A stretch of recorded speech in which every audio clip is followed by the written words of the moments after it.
You're listening to the Ringer NBA show presented by FanDuel. America's #1 sportsbook has made it easier than ever to get in on the action during an NBA playoff game, even after tip-off. Just look for the live SGP tab on the FanDuel Sportsbook app and build your bet slip. Then sit back, relax, and track the outcome of your parlay right in the app. And if you don't already have it, download the FanDuel app today to make every moment more. The Ringer is committed to responsible gaming. Please visit rg-help.com to learn more about the resources and helplines available and listen to the end of the episode for additional details. Must be 21 plus and present in select states. Gambling problem? Call 1-800-GAMBLER or visit rg-help.com.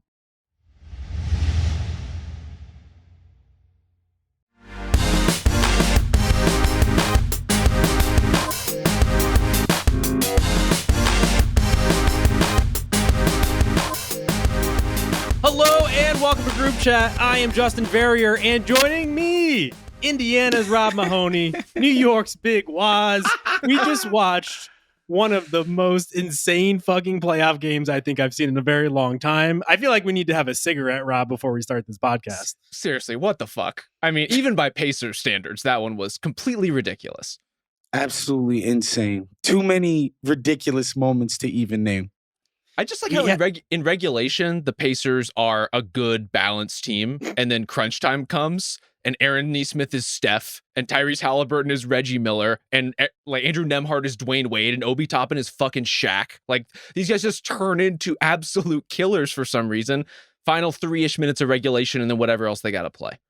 Yeah, it really is the Pacers craziness married with the Knicks own craziness, which happens to unfortunately be a lot of collapse and just like losing things down the stretch. That's what happened tonight because it seemed like the Knicks had it in regulation. Then they let it slip away. Then Halliburton thought he ended it, but he didn't really, but he definitely got that celebration off. But fortunately, they pull it off in the end there. I guess, Rob, just what a fucking like gutsy ass performance from the Pacers, a team that like didn't slow down when it seemed like the Knicks ran out of gas. Yeah, a gutsy performance in a gutsy playoff run. Like, I think we just need to call it how it is, which is we are seeing in real time the greatest comeback run of any playoff team that has ever been in the postseason at all. Period. Like, whoa, greatest. This is 3 consecutive rounds of basically unprecedented comebacks against different opponents. I don't know what else to call it other than that. This is the greatest comeback team we've ever seen. Yeah, tonight was just nuts. And, you know, I did start thinking about Cleveland and the Bucks as things were kind of winding down. But at every second, I'm like, all right, this is kind of embarrassing that if you're the Knicks and you kind of cruise through the entire fourth quarter, most of which without your MVP candidate, best player, and, you know, to let it get this close, get this tight, all right, Tibbs is going to have something to coach about, you know, in the 2 days in between the next game. And I really didn't think they would lose this game until the last free throw was missed in regulation. And Indy gets the ball down, too. And I'm like, oh, like, they lost. Yeah. They lost this freaking game. Yeah, so Tim Reynolds of the AP had this stat, 23 points from the Pacers in the final 3:14 of regulation. That's the most in playoff history dating back to 1997, which is where the play-by-play era begins. So to Rob's point, yes, definitely historic. Yeah. Rob, what do you think it is about the Pacers? Is it just that like they were born in the darkness because they play a more frenetic style and so they're used to things getting all silly like they did? Or is it something else going on? I do think there is something to that sort of organized chaos, right? Like, they play such a free-flowing, movement-oriented offense. It's not like you have to be in a specific spot to hit your shots or be on a specific move to hit your shots. They also just have guys who go after everything. And you saw that bite them for a minute when all of a sudden they couldn't stop fouling three-point shooters when Jalen Brunson was out of the game in the fourth quarter. And it looked like they were basically going to hand the Knicks the win as a result. But that same instinct, that same drive is what lets them go after rebounds, pull up loose balls, force jump balls, come up with these huge effort plays that you need, in addition to Aaron Nesmith having a 20-point fourth quarter out of thin air, like just willing the team back into this game. And so the combination of high-level streak shot making plus elite effort, plus I will say relative to earlier in the game, screwing their heads on straight, which was not the case in the first half, certainly, like actually played clean, good basketball. That's how this stuff happens. But look, if there was a real formula, everyone would be doing it. And I think the answer is just they're the Pacers, and this is apparently how they live. So they scored 23 points in the last 3 minutes and 15 seconds or whatever the hell it was. That means the Knicks scored 12 in that span. You extrapolate that over a quarter, that's a fantastic offensive quarter by that pace, by the Knicks pace. And they still end up sending this game into overtime and ultimately winning it. I think the Neesmith thing, like, look, the Knicks missed a bunch of big free throws. OG missed one. Brunson missed one. Towns missed one. These are your best guys who you expect to be there and hit clutch free throws. That's cool. But Aaron Neesmith went 8 of 9 from 3. Like, I text you guys. I was like, Steph Curry could not have been expected to make these threes, dude. Let alone Aaron fucking Neesmith. This is insane what this guy did. Yes, the Knicks had some foibles. I thought when they should have been running a clock, they did some Russell Westbrook type, let's try to score even though we're up, even though the clock is our friend at this point. Those were some mistakes along with the missed free throws. But, like, they didn't have these awful turnovers that turned into dunks and all of this stuff. It was just the Pacers were just making insane shot after insane shot. And then the last shot they took in regulation, which Halliburton freaking backs all the way up, moonshot, the electric ball slide. Yeah. Straight up electric slide. Absolutely. Dude, the ball damn near hit the ceiling of MSG.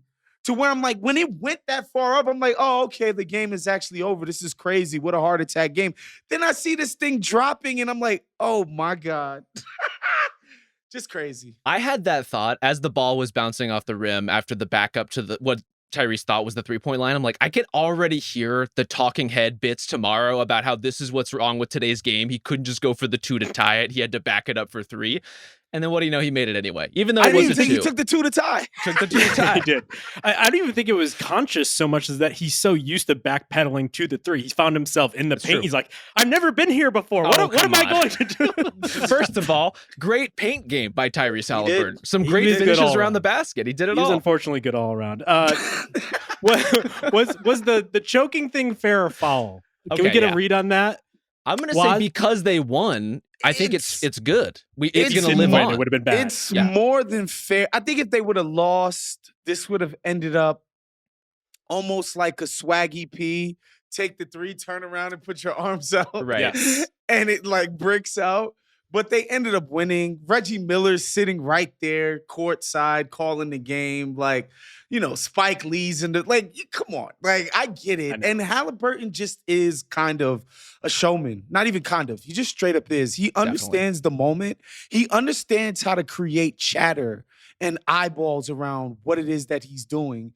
He's a wrestling heel. Yeah. Yes. And he sees the moment, man. Spending too much time with McAfee and going to WWE events, it's really trickling over. In fact, he told Ellie LaForce in the walk-off interview, like, I had that in the back of my mind. People were asking me to do it. Yep. I probably shouldn't have brought it out so soon, but maybe I have to do it again. I have to give him credit. I found that very endearing. Like, he is self-aware enough that he could laugh at himself in those moments, and that kind of took some of the piss out of it. And they won, which is probably the biggest thing of that. It's a huge part of it. I can't remember the last time we had a heel in the NBA who was also this good. It's one thing to be like a Dylan Brooks type, but to be a superstar level player who's making these kinds of plays and playing the heel, like, that's where the Reggie comp comes up, right? That's where it's Trey. It's Trae Young. Yeah. And he surpassed him in one game. Halliburton is better currently than Trae has ever been at any point in his career. And Trae Young's really good. He's been an all-star. He's been a really talented and capable player, very productive player. He doesn't have this. He doesn't have this kind of not just performance in him, but overall team play in him as far as what Halliburton has done on this run. Yeah. They just don't panic. And, another thing, a buddy of mine who over there with the Knicks, he was like, I hate to say it, but the Knicks have been due to lose this kind of game. Yeah. They've been coming out on top of these skirmish, fourth quarter craziness, comeback. They've been on the other side of this so many times in this postseason, at least 3 times against Boston. I think that was the first game against Detroit where Detroit was up like 13-14 or something in the fourth, went cold and ended up losing it. they were due for one of Yeah. these, man. But this is what the playoffs are supposed to be. Crazy. Let's talk about that, because the first Tyrese moment we got was him in the mic'd up segment where he's like, we got to dominate the Brunson-less minutes, like he was auditioning for the Hoop Collective or something. My guy is very He's trying out for this in. pod. Let's be real. Come on. He's very plugged into the podcast discourse lingo, I will say that. And unfortunately, it seemed like they were going to lose those pretty badly because in that fourth quarter, Knicks go off on a 14-0 run after Brunson gets his fifth foul, 17-6 overall. And you think, oh, this is exactly what you want for the Knicks, not only overcoming those minutes, but OG looked great. It was finally those other guys. You got McBride chipping in, you had Campaign chipping in, but you weren't getting a lot of OG Bridges stuff going on. Finally, those guys give you what you need supplementary to break through. Fortunately, the damn fucking went the other way, and then everything broke free. I have to wonder, Rob, if some of the mistakes down the stretch were fatigue, because even though they did go 8 men in this game, which is longer of a rotation than Tibbs probably likes to, probably the longest we'll see in this series going forward, but it also felt like the pressure on Brunson started to mount on him, where not only was Nesmith just getting into his shorts, but then they would send a second guy, and he almost like was in disarray before he was making mistakes later in OT. Yeah, I thought Brunson was just out of control down the stretch, which is not something we're used to seeing from him. This is a player who plays with a ton of poise, who has such good like balance to his game, does not make those sorts of mistakes. And he was bailed out from several near turnovers, in addition to some actual turnovers, in addition to just like trying to draw a foul for so long, he would drain half or the entire shot clock, and New York wouldn't get a good shot out of any kind of possession. So strange to see after he looked so comfortable in regulation. Like, up until those final 3 minutes or so, he had everything going for him. It was so easy to get inside. He was playing every defender like a fiddle. No one, Nesmith included, could do anything to disrupt his rhythm or his shot. And Nesmith did figure it out. I honestly don't even know what changed. Like, obviously he's pressuring him, but he's been pressuring him throughout this game. Something tilted in that matchup a little bit in Nesmith's favor. And maybe it's as simple as during these late game situations, the refs are a little bit less inclined to bail him out with some of those calls. But ultimately, I'm flummoxed by how badly Brunson played and how badly he set them up for those critical moments, because when he did make those desperation passes across the court, whether it was to Towns or to OG or to Bridges in particular, those guys did not look particularly ready for that moment. Yeah, I mean, I think the mentality kind of changes. Like, is the difference between attacking a guy in the second quarter and attacking a guy in a tight ass fourth quarter possession, right? Where you feel like you must get points out of this possession rather than, all right, we're going to do whatever comes to us. Like, I think it's just a different proposition. And in Brunson's mind, he's like, I'm going to draw a foul here. That's my most efficient way to get to, or what I feel like is the most efficient way, especially the way this guy's guarded me. I'm not convinced that Brunson like melted down or got tired. I think he was just trying to draw fouls, man. Like, trying to be like, look, man, like getting to the free throw line, winning it there, instead of taking what ultimately are tough shots. Even when Brunson is going, he's taking very tough shots. Like, I don't know. I didn't watch that thinking like, oh, he's ruining. I'm like, oh, he's really trying to sell this foul job right here. And, he got a couple of them, but there was a couple of times where he didn't. I don't know, man. It's hard for like, I know it, like we're supposed to say the Knicks choked here, but like a guy made 8 out of 9 threes who's not a freaking 3-point assassin. Like that has to matter. He made like 4 threes in the last 3 minutes. He misses one of those, just one. And they lose this game. Yeah, I think Brunson wore down to a certain extent, as I think the Knicks might have to worry about going forward here, because those minutes are just going to compound over time. This is actually the worst case scenario going into a game 2 to lose this game, because I think the Pacers are just going to push the pace even more in game 2 and wear them down even more. But on top of that, it just seemed like in the face of pressure, he kind of didn't know where to go. I wonder if it was something with like his legs too, because it seemed like Towns was hobbling. He is always hobbling on and off. OG seemed like he is hobbling. I don't know what it is, but it's just like something was off there. And it felt like whenever they would send 2 to him, also couldn't see over in a way that like the Pacers offense wasn't coming. I think it was also predictability.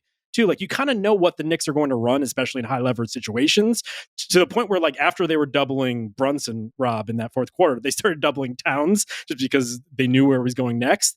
And so it really kind of underlines the difference of these two teams, where it's like Knicks have a very set order of operation. Things are just flowing for the Pacers right now. Yeah, I think it's that difference more than anything. And choke might feel a little bit strong, although by the margin and the time that was left in the game, I could understand why anyone would read it that way. But this was a kind of implosion by the Knicks and an amazing comeback by the Pacers. And both things can be sort of true, and in this case, undeniably true. Like, it takes both sides. It takes Aaron Nesmith having an incendiary night, and it takes a lot of Knicks mistakes to get there. And those mistakes, again, we're not used to seeing from the Knicks in this run. These are the cardiac Knicks, and they might have finally died on the table. Like, you can only give out so many times before ultimately it's just a bridge too far. So here's the thing about today, too. The Knicks, I thought Towns looked as comfortable as he looked the entire postseason.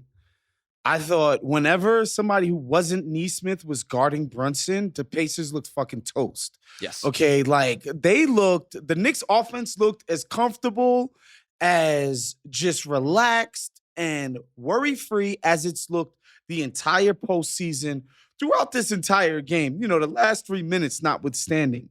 That being said, if the Celtics series should teach us anything, it's like, yeah, that's cool, but you just lost the game that you should have won. Yeah. Okay, and this is how a series that's this freaking close ultimately slips through your fingers, dude. Like, you should have won this game. And, like, we said after the first two Boston games, like, well, they looked better than the Knicks the first two games, even though they lost. The Knicks looked better than the Pacers, even though they lost. But guess what? That shit don't matter. Now they have a game in hand, and, boy, there is a lot of pressure on the New York Knicks going into game 2, bro. Like, they cannot lose this game. And so it's just how that quick a series can turn. Both teams, despite all the chaos, finished shooting 51% from the floor. Like, the first half in particular was just wild. It seemed like they may have missed a combined 2 shots between Didn't the Pacers make their first 10 shots or something insane like that? They didn't miss for like almost 6 straight minutes. Yeah, it was unbelievable. Like, straight up did not miss a shot. So if it was the Knicks running out of gas, that would lead credence to that, just because it is going to be a shootout, I think, from here. I guess the one takeaway you have to like for the Knicks was that Mitchell Robinson was such an impact for them. I honestly thought he should have played more, to the point where when they were doing the coming out of the first half interview, even the Pacers seemed to be relaying to Ali LaForce that, like, yes, that's what we are most afraid of, just because he was dominating the boards. I get it, because he missed his first 2 free throws. You're always worrying about Haka. Obviously, the Knicks struggle from the free throw line overall. And then, like, offensively, what are you really getting from him, especially as you're working in campaign, some Deuce McBride minutes. Overall, though, I thought 21 minutes, I would have loved to see him play a little bit more. Maybe. I'll say in the second half, I thought the Pacers did a much better job neutralizing Mitchell Robinson, and really did a much better job, too, with their own rebounding. The Knicks' advantages in the first half, I thought, came from matching Indiana's pace and playing very well up-tempo in transition, getting a lot of easy stuff for themselves, and then slowing down the Pacers to a degree with Robinson, with Mikal Bridges, with Cat hitting the offensive glass, right? Like, they were getting so many second chances that they were able to slow the Pacers down a little bit. Then the second half comes around. Pacers are hitting their own offensive glass, right? They're now countering the Knicks transition game. By the end of it, Indiana wins the second chance points battle in this game, which New York is just not going to win one of these games so long as that is the case. I know this is a razor tight margin, but, like, that's something they not only need to win, but need to dominate in order to kind of exercise their will on the style of play in this series. Can I counter quickly there? Please. If you go double big, that means you have to play Thomas Bryant, and he sucks. Yeah. So, this is always a good tell for, like, the balance of a series, is like, which team is being forced to play someone they don't want to play. And the Pacers do not want to play Thomas Bryant, but they feel like they have to. Don't want to play campaign? They shouldn't. They should not. The campaign series, y'all. Good Lord. Yeah, for a stretch of 4 minutes or whatever that was, he was definitely thinking he was Jalen Brunson. And, like, the Pacers fed into that, basically allowing him to do so. But I will say, like, Deuce McBride, seems more playable. I Yep, would have very loved solid. it if it was more like the offense was going more through Bridges or OG earlier on. And that's where we go back to the Bridges criticism. Unfortunately, overall, I thought he played a really good game. He played probably every single minute. I don't remember him ever checking out. But in those moments when Brunson is in foul trouble or he is sitting, there was a time earlier in the game where they sat both Brunson and Towns together. Things were still funneling through Deuce. And it's just like, why can't Bridges do this? Yeah. Like, I know he hasn't been successful doing this, but like, you gave all these picks away in part because that was the working logic. I would love to see him play more of an on-ball role and actually excel at it in the series.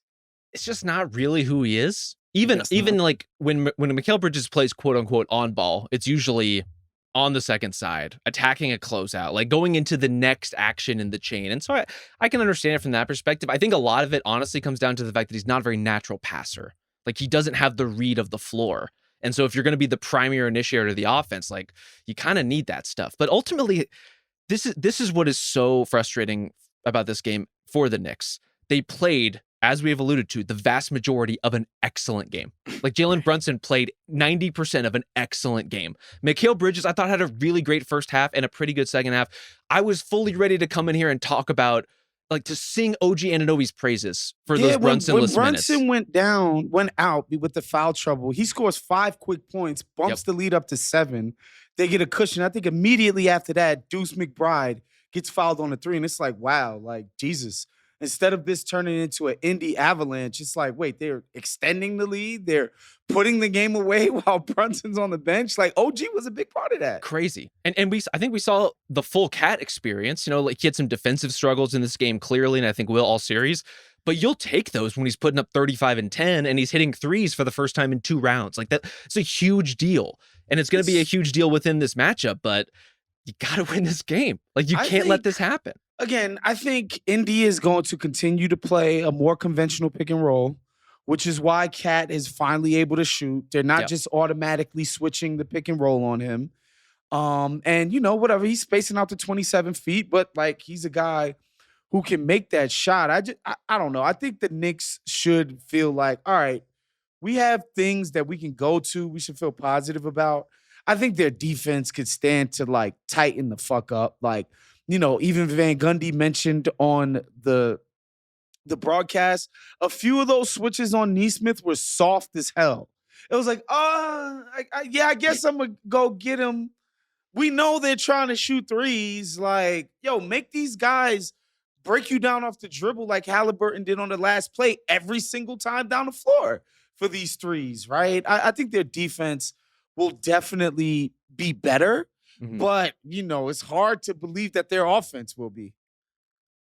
Yeah, and that's why I keep circling back to the fatigue factor, because I think that is in the Knicks. I think they have the right roster in order to play with force defensively, and that's why you go and roster OG and Bridges in order to, like, send those assignments their way. It doesn't really feel like it's in the DNA of the Pacers, but they have so much else to go with offensively, where it seems like I often think that a series is about problem solving, and it seems like the Pacers have so many more levers to turn, like not playing Bryant first and foremost would be my first one, but it just seems like their on the fly decision making and ability to pivot is much better than what the Knicks have, because they play in such a precise, direct way. And Tibbs, if anything, has shown that, like, his answer in a lot of these situations is to double down on that. I would be surprised if we get as much campaigning next game. I'd be surprised if Deuce McBride plays more than 15 minutes. He will probably just shorten the rotation, just hope that he can get more of those guys. But look at what we saw last postseason against those Pacers. They just ran out of bodies. That was because of injuries. I wonder if this time, even if those guys are on their feet, they might be dying on their feet because they look like hobbled, and if not, just like a little bit less of themselves as the game goes along. There's definitely some of that at play. I think the other thing too with Brunson, to give him a little bit of credit as far as the late game execution piece of this goes, once he hit his 5th foul, and he had already at that point gotten 1 charge throwing the shoulder into Aaron Nesmith, then he's a little hesitant to create the space that he needs to create. And that's how he got his points all game, was creating space with his body, like with those bumps. That's kind of taken away from him because he doesn't want to foul himself out of the game. And now he's kind of stuck on the perimeter a little bit. The guy dropped 40 points. I don't think the Pacers should be happy about how they played against this guy. They should not. They should absolutely not. Brunson is fine overall offensively. for I sure. just think the Knicks should believe they can guard the Pacers better than this. And I thought they were kind of decently doing it. What you do want to do with the Pacers is force these guys to be great individuals. They like Halliburton, again, he's becoming a guy who attacks the paint, but that's what you want to challenge him to do. Make him finish over length in the paint, right? Like force this guy to be shooting nothing but running backwards, fade away three-pointers. Like, that's what you want. You want Nembhard to be like, all right, you're going to be Kobe in the freaking mid-post and in mid-range. Go ahead, Nembhard. Yeah. That's what you want the Pacers to do. I thought the Knicks did a save for the last 5 minutes. Yeah. I thought they did a good job of forcing the Pacers to play differently than they would ordinarily like to. And then, a guy gets and like, come on, man. Like some of these, he made like a 28-footer. He made a Steph Curry 3 off the dribble. It's what happened. What do you 30 want? feeder. Like They lost. And like, I don't want to get too panicky about the Knicks. Oh, no. I guess I'm of both minds. I'm just like, man, the Boston series has left me wounded in the sense that, like, all right, like the better team is gonna pull this out, even when they lose games that they should win. Now I'm just like, bruh, you trick off a game. Well, That's where I would, like Joe Madden. This is where I would push back. Is like I would say going into this series, I don't see a lot of definitive proof that the Knicks are the better team. I think this is an anything goes, anything can happen kind of series from the start. I think this is a good tone setter for that. Maybe a little more chaotic in the end than we would have expected, but there were huge swings in this game. There were huge runs. It was tight basically until that Brunsonless stretch where the Knicks pulled away.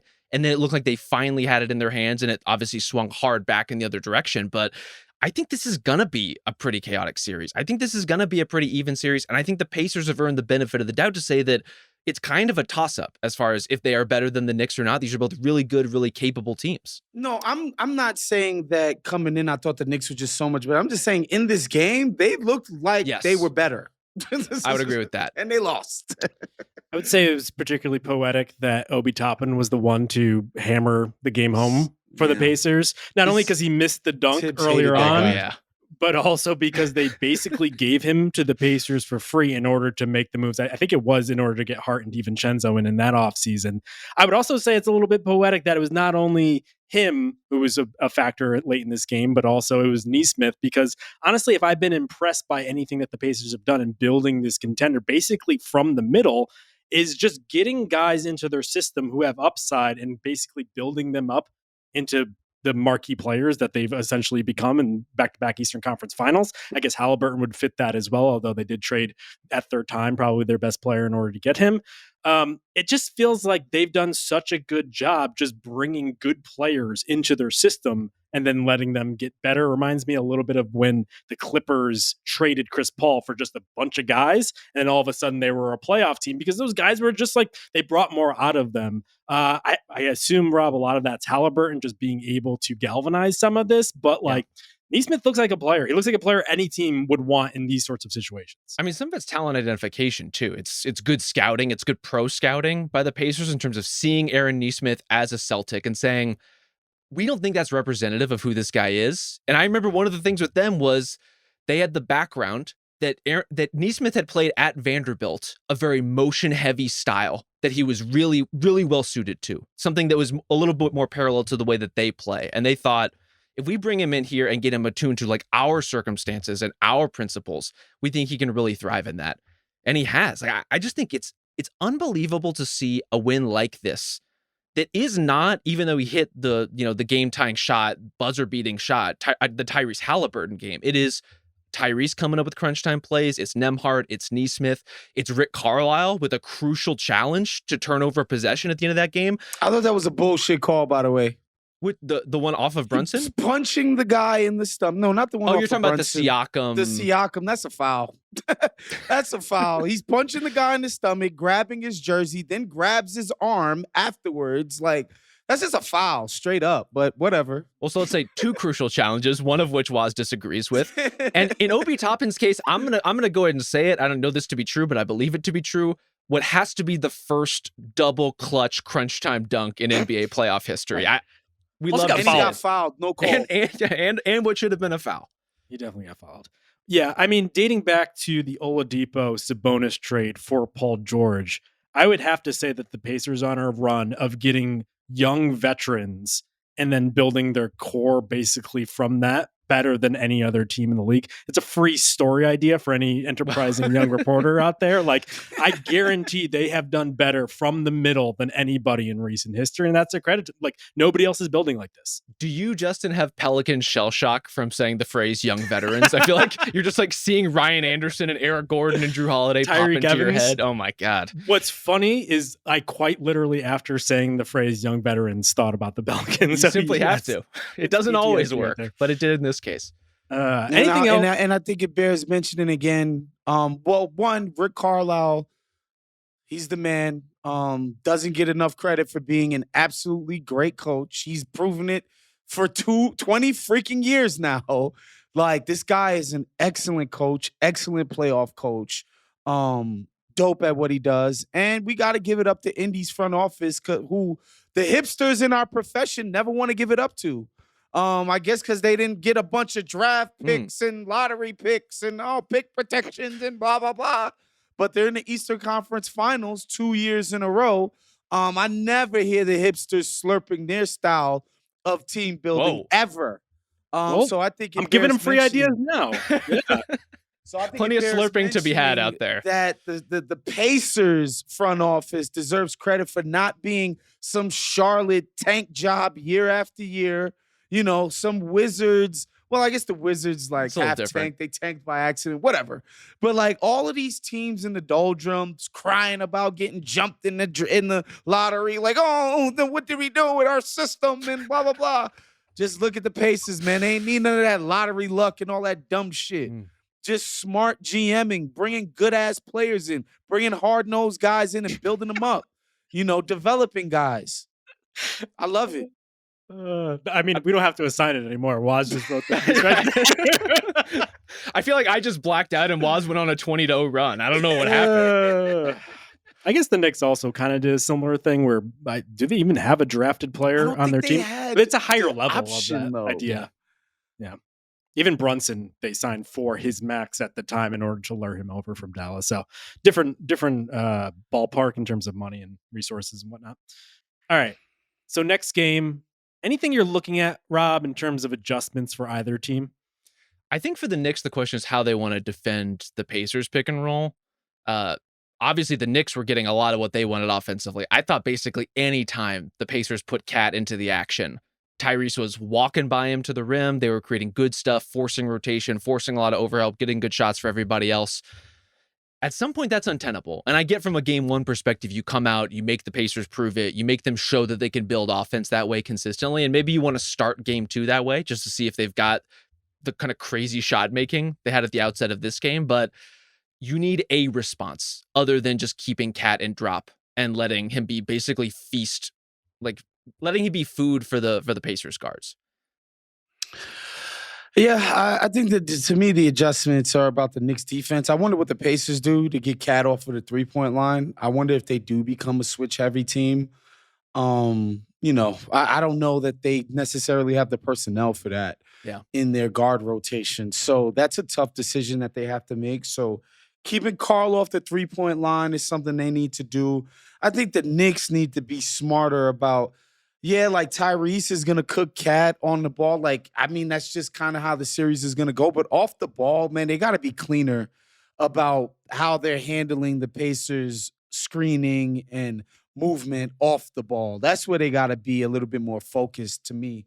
So, yeah, you got to live with Tyrese. If Halliburton's going to drop 35 a series, hey, man, say, man, he's a freaking MVP. He's a champion. He's a killer. But I think you could live with Tyrese becoming more aggressive offensively, looking for a shot. That's not how he likes to play.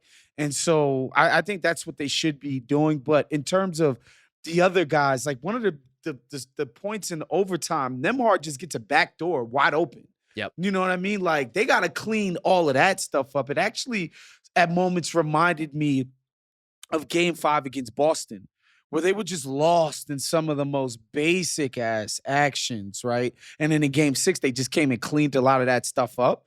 I think that's where the Knicks need to be looking. Offensively, they had a freaking peach of a game, and defensively, they need to clean it up.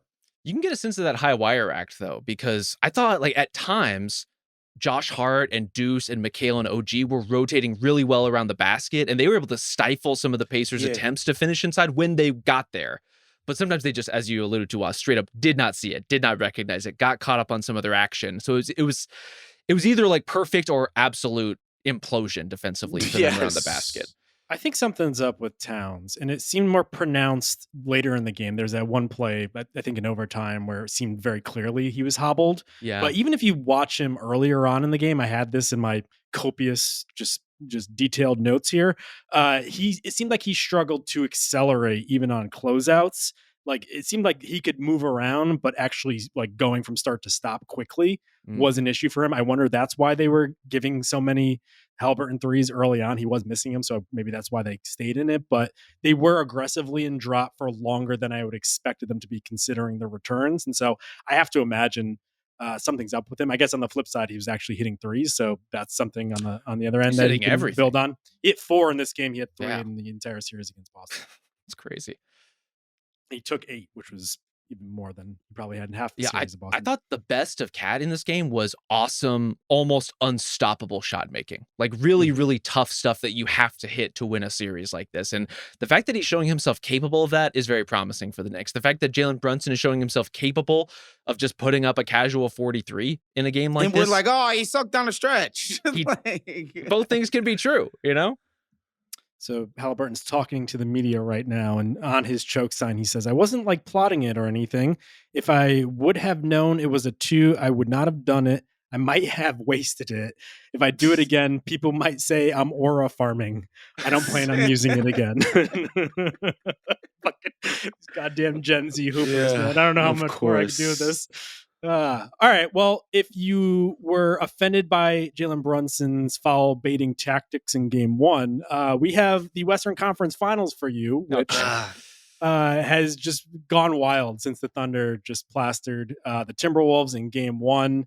Why don't we start there? Because I'm curious to hear Waz's thoughts on this, because you were already kind of piloting some takes in the group chat. How did you feel overall about the whistle for SGA and just like everything that played out there? Again, I just think it's a stark difference. Shea is drawing legitimate contact. This isn't Harden hooking guys' arms and flit. The way he's shifty, he's drawing contact. However, when you contrast it with the contact that, say, a Julius Randle draws every time he's within 5 feet of the basket, it looks insane.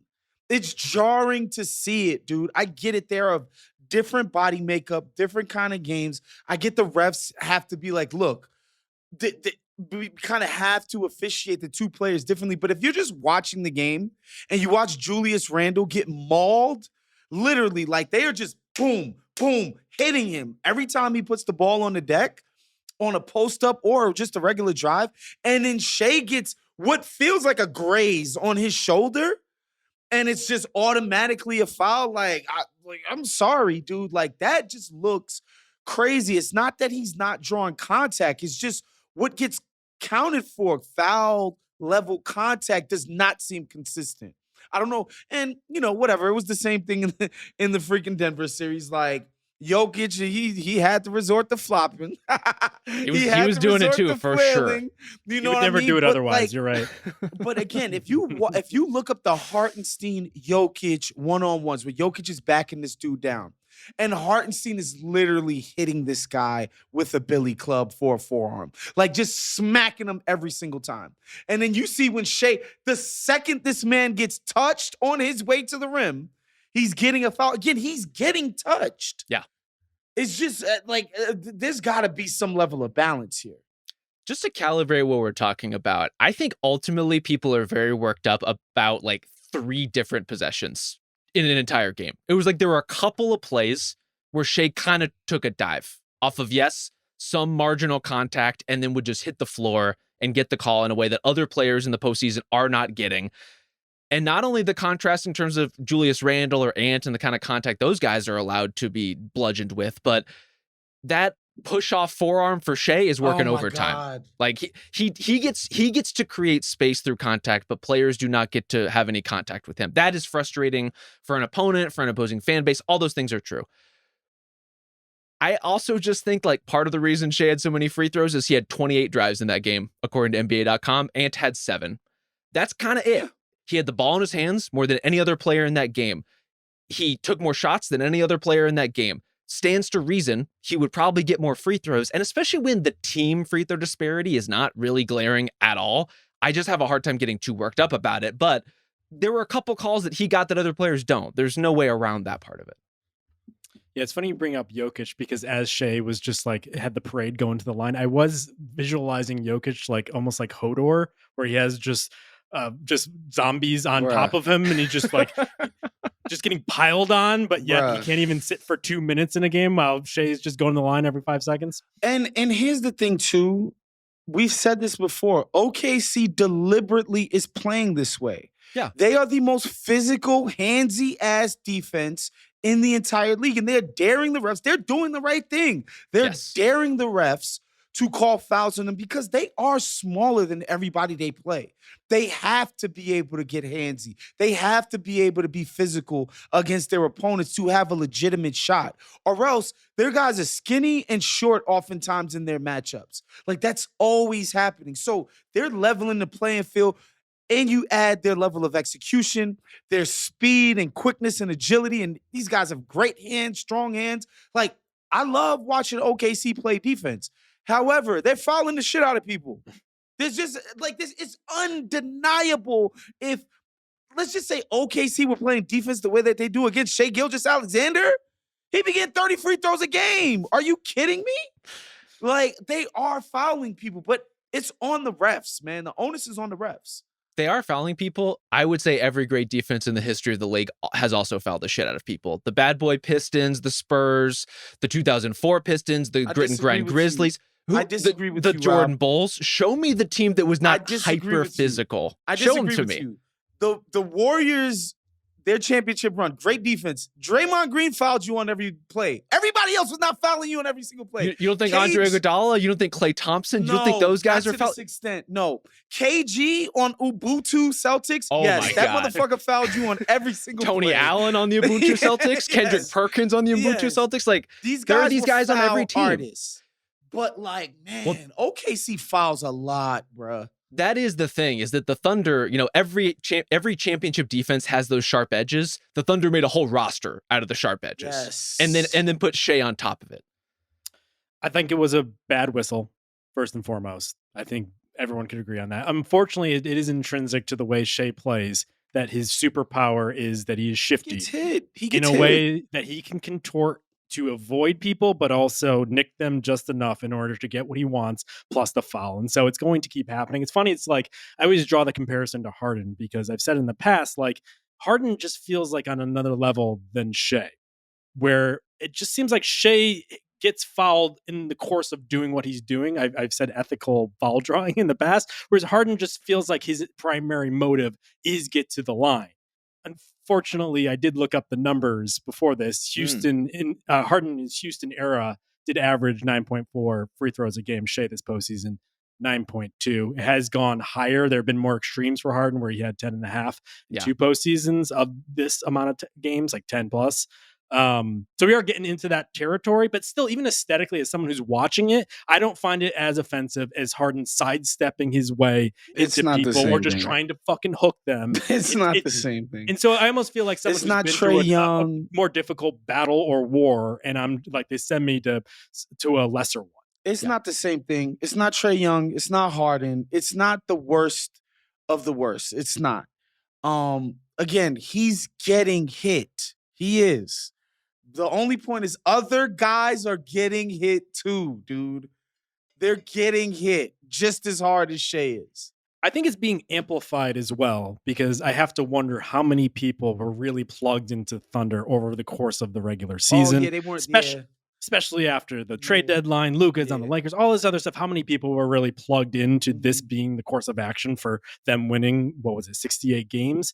And so that plus Shea winning MVP today was also unfortunate timing because it almost amplified that amplification. It does feel like they are fast becoming a little bit of the villains. And it's funny because you would think, like, just based on how their makeup is, they would be the sprightly young upstarts that everybody loves. If anything, seems like people are piling on them.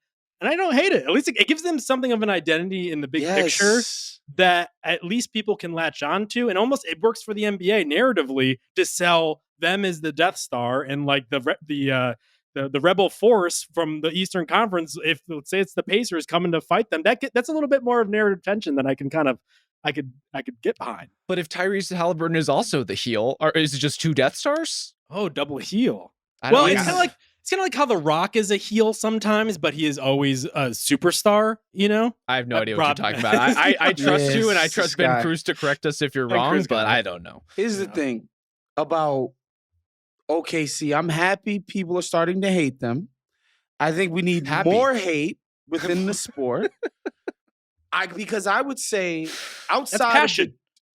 It's passion. Outside of the Jordan Bulls second three-peat, the most juice that's ever been around the NBA was Steph Curry, which, was legitimate love, and the Heatles, and which was just pure, unfiltered, unadulterated hate.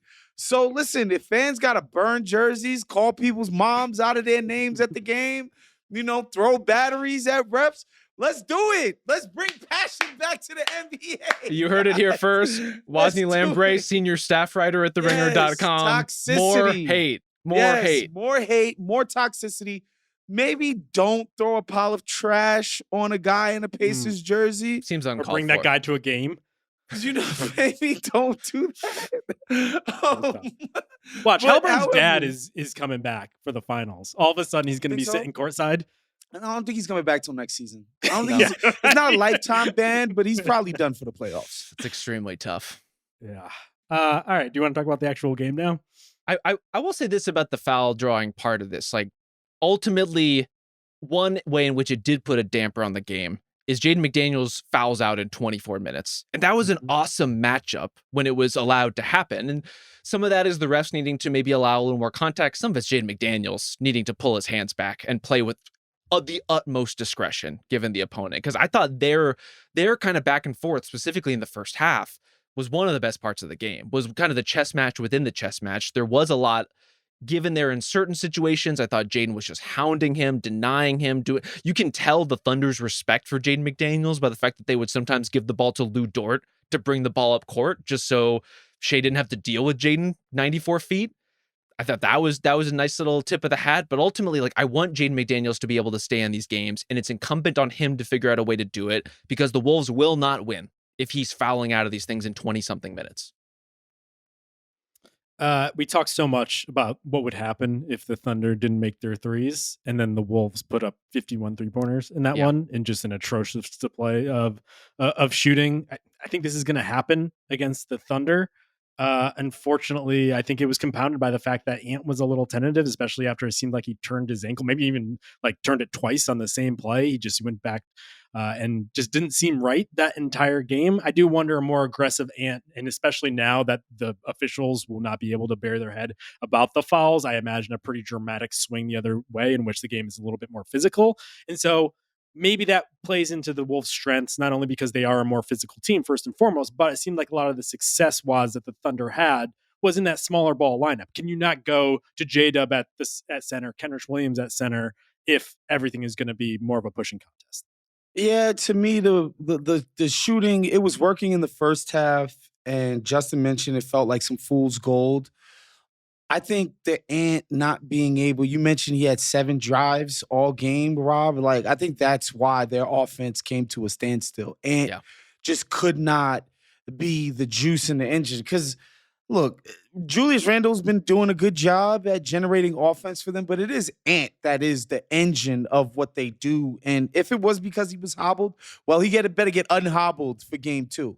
Yeah. because that's the only way they're going to puncture this defense, especially if Julius Randle, God bless him, had a great playoff run. The amount of times this guy turned his back to the damn defense and just had OKC just taking his cookies, it was ridiculous, right? That's why you need Ant to kind of be the one that's surveying the defense, forcing the double. Then you're getting the nice whipping the ball around. Naz Reid Naz Reid was harried all game. He did not look comfortable. Some of the shots were open. The Wolves did have some open looks that they just missed, but a lot of Naz Reid's threes felt like forces to me. A lot of his shooting, his shot attempts felt like he was in a rush the entire game, and it's because the shots weren't coming out of the natural flow of Anthony Edwards puncturing the defense, putting the defense in a bind with the pull-up three, and then just destroying guys going downhill. It's that combination that has been making the Wolves offense sing. And yes, Julius Randle being a dog, which he was in the first half, splashed like 4 threes or something like awesome. that. And so I think Ant has to be better. He's risen to the occasion pretty much every single freaking series so far. He's risen to the occasion damn near his entire playoff life. As a player, even in defeat, like he's shown that, like, all right, I belong on the court with these guys, and I think he's going to show that against Shea next game. I think he's going to have great games in this series. I just don't know how much the downhill stuff is going to be there. If you kind of like freeze frame it when Ant has the ball, obviously he's got someone like Lou Dort guarding him. He's got the 2 nearest defenders encroaching, flanking Lou Dort. And then he's got usually at least one other guy waiting for him in the paint. There's not a lot of room there to actually navigate anything. And so when you think about the Wolves offense, like this was a team that during the regular season was a ton of threes and a ton of shots at the rim. The Thunder do not let you get to the rim. They just don't let it happen. They play with that physicality. They do foul a lot. They create these walls with all these defenders. They create a bunch of turnovers out of all that. And so if the Thunder aren't going to let you get to the rim, what happens? In this game, it was just even more threes. That was really the only card that Minnesota had to play. They're going to have to find other ways to create other types of mid-range offense to get, to channel their inner Shea in some ways. And that's going to be Julius Randle. That's going to be Ant, whether he's pulling up from 3 or pulling up from 2. All that stuff is going to matter. Ultimately, like, to put the 3-point stuff in context, in terms of supporting cast, the players around Shea and the players around Ant, the guys around Ant made 1 more 3-pointer than the guys around Shea in this game. And they took 26 more threes to do it. That's not going to fucking work. Like, you got to find other avenues to consistent offense if you're going to have a chance in the series. And I think the Wolves can find some of those inroads, but this is not the formula. They get some foul calls. I bet you things loosen up. That'll definitely help. It is a miracle how space opens up when guys can't hold you on your drives. There's that. I do think the Thunder, though, have every reason to force the Wolves basically to prove it from the outside. Like, that's what this game is going to prove them. Is they're going to be like, oh, just let them do that. And then on the one hand, I want to say that, like, the bench can't shoot any worse because I believe they were 5 from 28 overall from 3. On the other hand, they kind of do this sometimes. And I wouldn't be surprised if it happened 1 or 2 more times over the course of this series.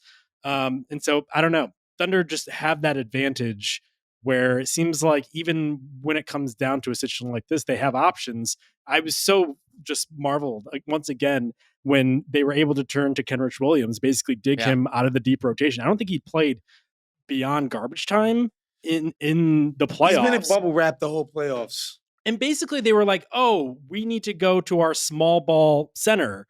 And I could almost envision an assistant coach for the Thunder being like, which one? No, not the bigger small ball center. We want the winger, the wing size, the wing small ball center. The winger. He just made an instant impact, and like they just have options. Yeah, a series is problem solving yet again, and they just have options. I think ultimately, like we pointed out, OKC going smaller overall. Isaiah Hardenstein, not really that huge a factor in this game, doesn't play in the fourth quarter. Rudy Gobert does not play in the fourth quarter, and Naz is playing terribly in this game. Might not be long for this series. This is my question for the two of you. From now on, games 2 to whenever this series ends, who plays more minutes at the 5 in this series? Rudy Gobert or J-Dub? Who ends up logging more minutes at the 5 in this series? Definitely Rudy. You think so? Yeah, definitely Rudy. Because I think you do want to still preserve some kind of advantage on the boards. And I think Rudy has the ability to not be a complete train wreck when they force him to play in space. It's just the reason why he got pulled is because the team is struggling to score, and Yep. Rudy Gobert is not going to aid in that task. Like, Well, but it's also because he had 3 rebounds in 21 minutes. And every time they did try to give him the ball, I agree with you. Like, he can be better, but this is sort of a worst case scenario for Rudy Gobert's offense, right? All of these swarming guys slapping down at the ball. His slow finishes are death. It's always the offense. This team, man, like, you know, with the Lakers and their slow ass rotations and a hobbled ass, you know, Golden State, that was one thing. But these dudes, that possession where he's running clear to the rim and he turns himself around and throws it up like that. Like, what are you doing, bro? Catch the rock and dunk it on a 6'1" guy's head. That's the problem. If you're going to go small, Rudy should be the counter. He has to make them pay for doing that, but he's never able to do so. I think the good news for the Wolves is we've seen when Shea isn't getting to the line, isn't having success in the paint, things start to spiral as quickly as it did for the Wolves. And so we know the script here. It's like they'll go to their threes. If they're not hitting their threes, then Rudy can stay on the floor, and then it plays more into your advantage. And so that could just happen in game 2 just by sheer dint of like the whistle not going SGA's way. And so like the blueprint I think is still there for the Wolves. Unfortunately, I think it just takes a little bit more than from what the Thunder need to go right, because the defense, once again, has just been so reliable. Everything is fluctuating throughout the playoffs. The Thunder's defense, game in and game out, has showed up. It's the most reliable thing in the entire playoff field. More reliable than any superstar player. We've been going back and forth on like who's the best player in this postseason. I don't know. Everyone's had their ups and downs a little bit. I now know who the best player is. Let's correct the record. It's Aaron Nesmith. But yeah, so the Thunder defense is going to be there. I think from the OKC side, there are also 2 pretty positive developments in this game. One of them, I thought J-Dub looked better going one-on-one and getting to his stuff in the mid-range than he did at any point in the series against Denver. If that holds, that helps kind of counter, you know, Shea's lulls or the times where he isn't getting to the line or he isn't scoring as consistently. Because in the first half, Shea could not hit anything. And they were really reliant on J-Dub to create some offense. I also thought with Chet, who only had 15 points in this game, not a number it's going to really pop. But by the fourth quarter, especially, they were moving him around. They're like high pick and roll stuff going to the basket, baseline cutting, free dunks. Like they were getting him moving in a way that I wasn't positive they were going to be able to do with the Wolves defense. And so that's a finisher. Yes. Not a starter. Absolutely. Yes. And that has happened against the Nuggets as well. Great at it. Yes. Like there are times where he'll be squirrely and you're like, oh, he's getting pushed around a little bit. He's not making the easy buckets for himself. But as the game goes along, it almost seems like he gets more powerful. I don't know if he just gets more into it or what, but he was swatting shots by the end of that game like he was fucking Rudy. Yeah. Waz, you feeling any differently about the Wolves long term? You picked them for the series. No, I think it's a game 1. They have to be a lot more crisp in their defense. I know it's a broken record, but oftentimes these game 1s come down to you just didn't nail your assignments, man. Like they got to be a lot more crisp. And, you know, this sounds stupid, but the adjustment, and Edwards, superstar, play better. That's the adjustment. My best guy has to be way better. Look, like in the last round, like Denver pushed it to whatever they pushed it to 7 games because what? Jamal Murray and Jokic ended up playing better in certain games. Like that's oftentimes what you need from your guys in order to, you know, make the series look more like what we thought it would. So to me, that's the adjustment, man. Being athletic, being physical on defense, like they've been all playoffs long, and they were for big stretches in the first half. And Edwards he's just got to be better. He's just got to be great. I think ultimately there is still clearly a path for the Wolves to win this series. They're immensely talented. They can play much better than they did. We've seen it. Other teams have experienced it. The Wolves are really good. They were going to have to overcome this Thunder defense to win this series. Like this is a show of force from the Thunder. And these are the stakes, right? Like if you don't play really clean, near perfect basketball, you're going to lose some games like this if you're Minnesota. And I think the 9 combined turnovers for Ant and Julius Randle, some of which is born out of the fact that they're not getting those calls, that they're trying to go through some contact or shying away from it. That's a huge problem. Ultimately, I think the Thunder had, 31 points off turnovers in this game. not a formula that's going to be very successful for the Wolves so long as that's the case. So they have a lot to clean up, both sides of the ball. They need to figure out the rotation. They need to look themselves in the mirror and figure out if they want to be the big team in the series or not. Like, do you want to make Rudy work? Or are you going to default to Nas at the 5? Are you going to default to other looks? Are you going to try to meet the Thunder where they are? I wouldn't recommend that. But at the same time, I don't have the magic solution that's going to make Rudy Gobert a great offensive player in this series either. OKC finished with 30-plus points off of turnovers for the 4th time this postseason. It's the most in a single postseason already since 1997. The Nuts. Wolves had zero fast break points. Wow. So That'll that do has to change. Yeah. Unfortunately, the Thunder when you get them in transition, they're going to fucking run you over. And so let's hope that tilts at least a little bit more in the Wolves' direction in game 2. Why don't we wrap it there? Guys, thanks for not choking this one away. Appreciate it. Thank you to Isaiah Blakely, and thank you to Ben Cruz. We'll be back Saturday night for game 3, I think, of the West Finals. So, yes. Talk to you guys.